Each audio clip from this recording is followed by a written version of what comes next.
તરીકે તોડવામાં શિબિરાજા, મર્યાદામાં રામ. વિસ્તાર નહીં લઉં, પણ મર્યાદામાં રામચંદ્રે જીવનમાં હા કેટલી પાડી? મોટે ભાગે હા પાડી ભગવાન રામજીએ. કહેવામાં આવ્યું વિશ્વામિત્ર સાથે જવાનું છે, તો હા બાપુ. તાળિકાને મારવાની છે, હા બાપુ. યજ્ઞનું રક્ષણ કરવાનું છે, હા બાપુ. અહલ્યાનો ઉદ્ધાર કરો, તો કે હા બાપુ. 10,000 રાજાઓથી ધનુષ હલ્યું નહીં ત્યાં સુધી રાઘવના પેટનું પાણી ન હલ્યું. અને વિશ્વામિત્રે કહ્યું કે હવે ધનુષ તોડી નાખવાનું છે. તોડી નાખ્યું. અને પછી ટૂંકમાં કહું, રાજગાદી આપવાને બદલે વનમાં જવાનું કહેવામાં આવ્યું, તો કે હા બાપુ.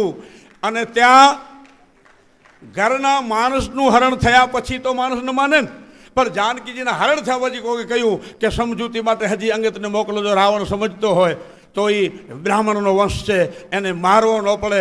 તો ભગવાન કે હા બાપુ. અને છેલ્લે કહ્યું કે ભૂકા કાઢી નાખો તો કોઈ રહેવા ન દીધો, એમાં હા બાપુ હતું. એમ તો મર્યાદામાં રામ, ધર્મમાં યુધિષ્ઠિર, સખાપણમાં કૃષ્ણ ભગવાન, જે અર્જુન અને સુદામા બંને સાથે જે ચાબુકને લગામ લઈને આખો મહાભારત પાર પાડી શકે.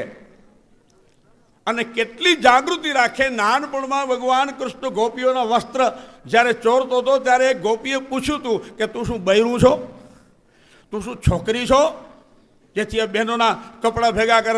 અને કનૈયો અંતકરણથી તો પ્રણામ કરતો હતો એ ગોપીઓને, પણ પ્રણામ કર્યા પછી આટલું બોલ્યો તો કે હું તમને ભલે નાનો લાગુ છું અને તમારી પાસે નાનો રહું એમાં જ મને મજા છે, પણ હું અગાઉથી ગોઠવણ કરું છું.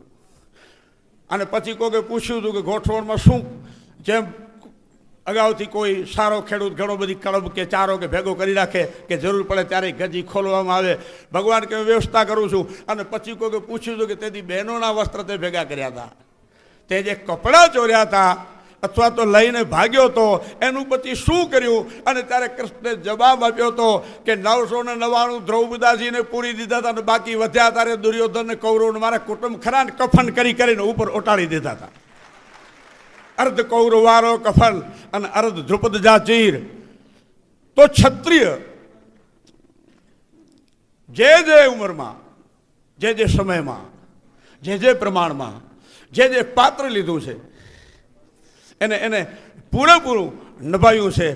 અર્જુનના ભરોસા બાબતમાં 1 મિનિટ વાત કરું તો જ્યારે પિતામહ ભીષ્મ જ્યારે દુર્યોધન એમ કહે છે, દુર્યોધન જ્યારે બહુ કડવા વચન કટુ વચન બોલે છે, અને પિતામહ જ્યારે એમ કહે છે કે આવતીકાલે કાં ધીંગાણામાં મારા યુદ્ધનો વિરામ હશે અને કાં પછી અર્જુન નહીં હોય. અને એ રાતના કૃષ્ણને નિંદ્રા નહોતી. એના પેસર વધઘટ થતા હતા, થડાક ઉથડાક થડાક ઉથડાક. અને અર્જુનને જેમ કોઈ બાળકને માગ હોતે એક અર્થમાં, એ રીતે કનૈયો તંબુનો ચખ પડદો હટાવી અને અંદર પ્રવેશ કરે છે. અર્જુન ઘસઘસાટ ઊંઘેલો છે, નિંદ્રા છે, રૂવાણામાંથી કૃષ્ણ ચાલુ છે. અને અર્જુનને હડબડાયો. કૃષ્ણે કહ્યું ઊઠ, તને ખબર નથી, તને નિંદ્રા આવે? કે પિતામહ ભીષ્મે પ્રતિજ્ઞા કરી છે જેની સામે પરશુરામ ધીંગાણામાં ફાવ્યો નથી. 21 વાર ક્ષત્રિયોને નિછત્રી કરનાર પરશુરામ જેની સામે ફાવ્યો નથી. મારી પ્રતિજ્ઞા પણ મારે એની સામે તોડવી પડી છે કે હથિયાર વગર મહાભારત પૂરો કરી. એ વ્યક્તિએ નક્કી કર્યું છે કે આવતીકાલે કાં યુદ્ધનો વિરામ હશે અને કાં પછી તું નહીં, અને તું ન હોય તો અર્જુન હે મેરો પ્રાણ, મેં હું પ્રાણ અર્જુન કો જીવન સો જીવન હમારો હૈ. તો છતાં તને નિદ્રા આવે? અને એ વખતે અર્જુન બોલ્યો કે બાપજી, કાળની છાતીના પાટિયા ભીસી નાખે એવો મારો દાદો છે. એ દાદાને હું તમારી કૃપાથી ઓળખું છું. એની પ્રતિજ્ઞાની મને પૂરેપૂરી ખબર છે. એનું ગજું કેટલું છે, એની મહાનતા કેટલી છે, એની અંદર મસાલો કેટલો છે, એ પણ આપની કૃપાથી ખબર છે. પણ નિંદ્રા એટલા માટે કરી રહ્યો છું કે મારા માટે તું જાગે છે એટલે સૂઈ ગયો છું. હું કદાચ જાગીને શું કરી લે? મારો બાપ જાગે, મારો માલિક જાગે. એમ કોઈ ભરોસો ન ગુમાવે. હા, માટે વિનંતી સાથે તાળી ભાવથી કે જે રીતે પાળો કે ન પાળો, પણ કૃપા કરીને કુટેવને ક્યાંક પછાડો, આટલી વિનંતી છે એક ચારણ તરીકે. આપણને પેલા તો પોતાને તૈયાર થવું પડશે ને. અંદર ખાનેથી પોતાને ખૂણે ખાતરે શું સડો પડેલો છે. એના માટે તૈયાર થવું પડશે. ક્ષત્રિય કન્યાની એ એક તાસીર, એક જુવાન દરબાર ધીંગાણે જતો હતો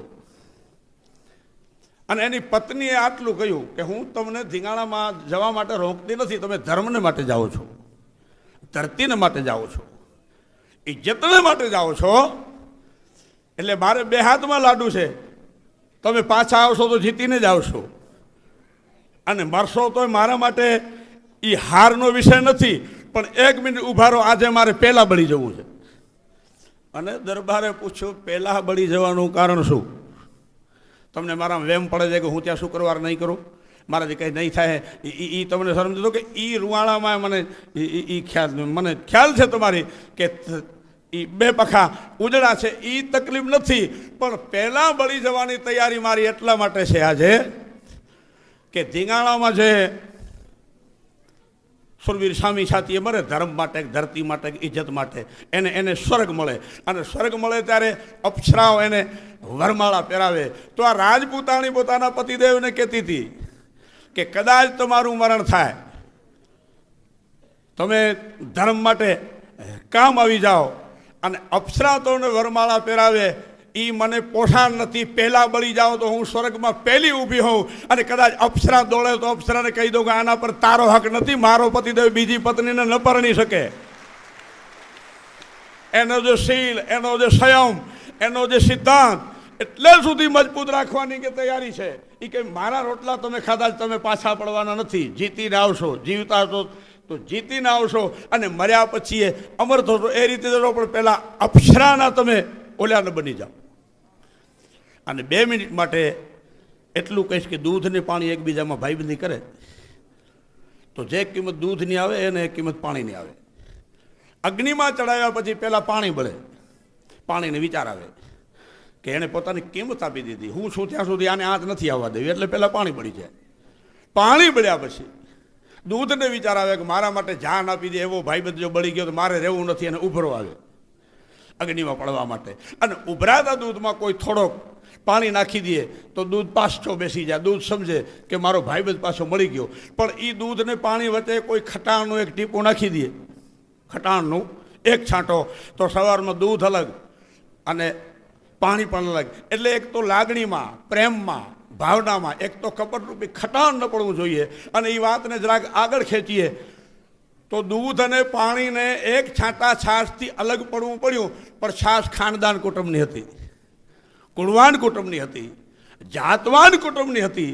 એ દૂધમાંથી જ નીકળી હતી. એ જાતવાન હોવાને નાતે દૂધ પાણીને જુદા કર્યા પછી એમાંથી જન્મ્યું માખણ ને ઘી, એમાં બીજું કંઈ ઊંધું ન થયું. પણ એ જ જગ્યાએ પાણી અને ગોળ એ એકબીજામાં ભાઈબંધી કરે. અને એમાં એક વસ્તુ પડે, મને અનુભવ નહીં છતાં બોલી રહ્યો છું કે દૂધ અને ગોળ એકબીજામાં હાવ ઓતપ્રોત થઈ જાય. અને એમાં એક બાઈ પડે જેનું નામ નવસાર, પણ બાઈ હલકા કુટુંબની, જેને કારણે ત્યાં માખણ દૂધ ન જન્મે, અહીંયા દારૂ જન્મે ને કોકનું દીવ ઉઠી જાય એમાંથી.